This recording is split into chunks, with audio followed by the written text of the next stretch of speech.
Sure. So my name is Peter Laurie, and I'm a professor at Fleming College, and I've been using a bicycle to commute pretty well my entire adult life. I moved to Peterborough in 2005, and I've been year-round cycle commuting here for 14 years now.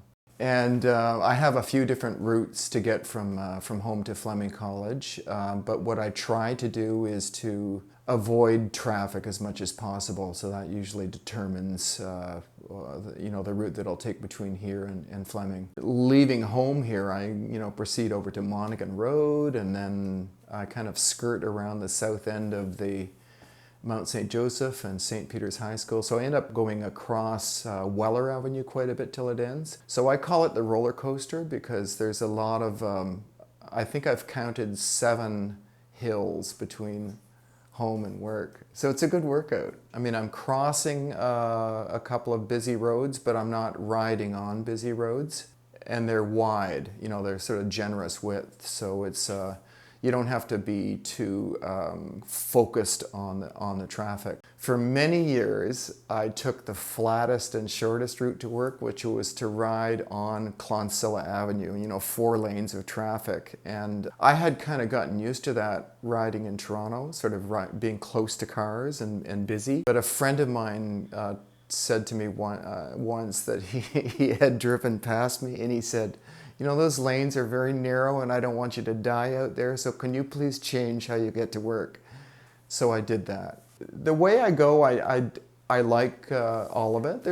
There's a couple of hills I'm not crazy about climbing because they seem to go on. There's a long hill on Weller Avenue right across the road from the hospital that I'm always happy to get to the top of that. The one thing about cycle commuting is that really the moment you walk out the door and get on your bike, you're happy, right? It's different than getting in a car to drive to work. When I get to work, I feel really energized. I walk in the door and I'm ready to rock. I mean, I've been getting a little bit of cardio and I feel good and I'm happy.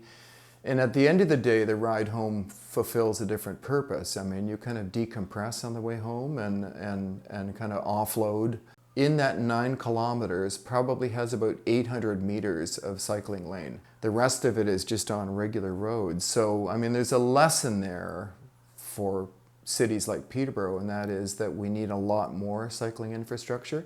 We have made great strides here in Peterborough. We now have those, we had an official opening for our downtown cycling lanes the other day. So we're slowly connecting things up. But what we need is more connectivity in terms of signed and safe cycling routes. Ideally, what we would need is signed and separated cycling lanes, because for safety, that's kind of the gold standard. Drivers have gotten better because I think they've gotten more used to seeing cyclists on the road, but people still drive too close to me. I'm always trying to encourage people who are interested in cycle commuting to give it a try, because people are afraid that it's going to feel like a lot of work or that it's a hassle, and it doesn't have to be difficult to do.